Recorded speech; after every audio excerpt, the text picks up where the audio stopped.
નવરાત્રિની શરૂઆત થાય છે.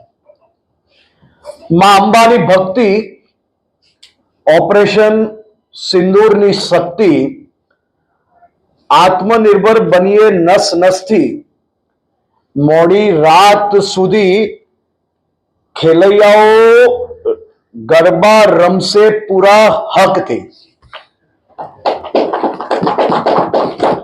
ગુજરાતની ધરતી પર માં અંબાની ભક્તિ કરનાર આ લાખો ગુજરાતીઓ મોડી રાત સુધી ગરબા રમી શકે તે માટે સંપૂર્ણપણે વ્યવસ્થાઓ કરવા માટે ગુજરાત પોલીસના સૌ જિલ્લા વડાઓ અને શહેરના વડાઓને સૂચના આપવામાં આવી છે.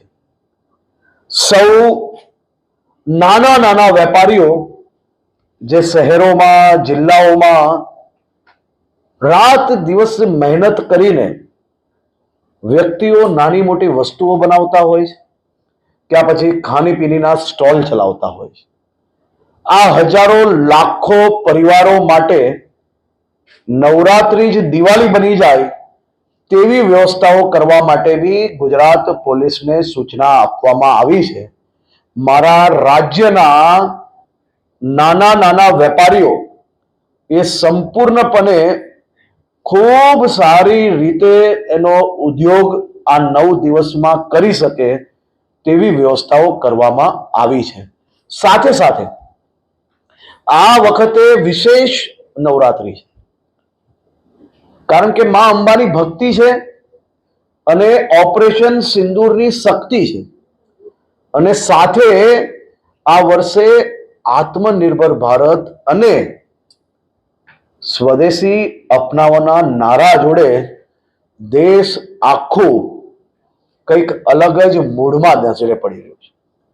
મને પૂરો વિશ્વાસ છે કે નવરાત્રીના સૌ આયોજકો જે ખાસ કરીને કોમર્શિયલ આયોજન કરે છે તે સૌ લોકો ગરબા રમવા આવતી મારી બહેન, ભાઈઓ અને પરિવારજનોને જે વ્યવસ્થાઓ છે એ સંપૂર્ણપણે વ્યવસ્થાઓ ખૂબ સારી રીતે કરશે.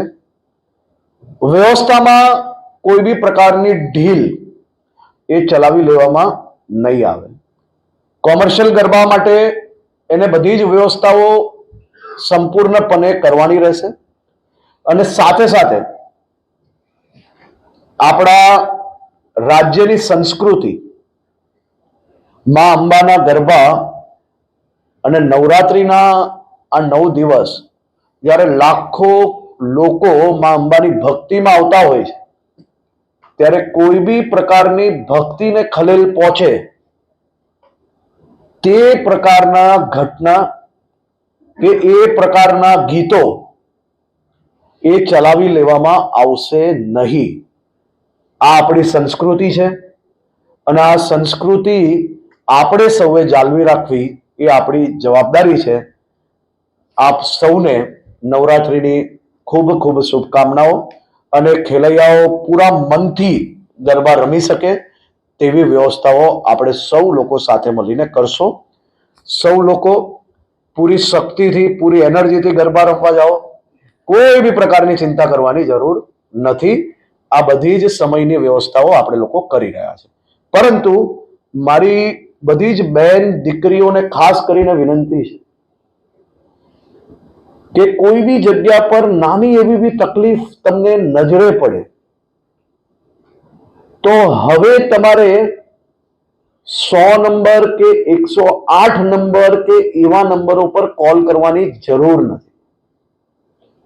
તમને નાની એવી તકલીફ પડે કે તમે એક્ટિવામાં ગયા છો અને રસ્તામાં એક્ટિવા બંધ પડી ગયું ને હવે ઘરે કઈ રીતે પહોંચશો, તમારી બધાની જ સેવામાં ગુજરાત પોલીસ ઉપલબ્ધ છે. કોઈ બી તકલીફ પડે તમને માત્ર એટલી જ વિનંતી છે, વગર વિચારે 112 પર એકવાર માત્ર જાણકારી આપી લો, જેથી અમે ઝડપથી આપની મદદમાં ત્યાં પહોંચી શકીએ. આપણે સૌએ જ્યાં જઈએ છે, માતા, પિતા, પરિવારજનો અને આપણા મિત્રોને એની સંપૂર્ણ માહિતી હોવી જોઈએ, એ જ પ્રકારે આપણે લોકોએ સંપૂર્ણ વ્યવસ્થાઓ અને વ્યવસ્થાઓમાં કોઈ બી ગેરવ્યાજબી લોકો એ ફાયદો ના લઈ જાય એ પ્રકારની વ્યવસ્થાઓ આ વખતે આપણે ગોઠવી છે. એટલા માટે આપ સૌને વિનંતી છે કે આ વ્યવસ્થાઓમાં વધુમાં વધુ આપ સૌ લોકો મદદ કરજો. ખૂબ ખૂબ આભાર.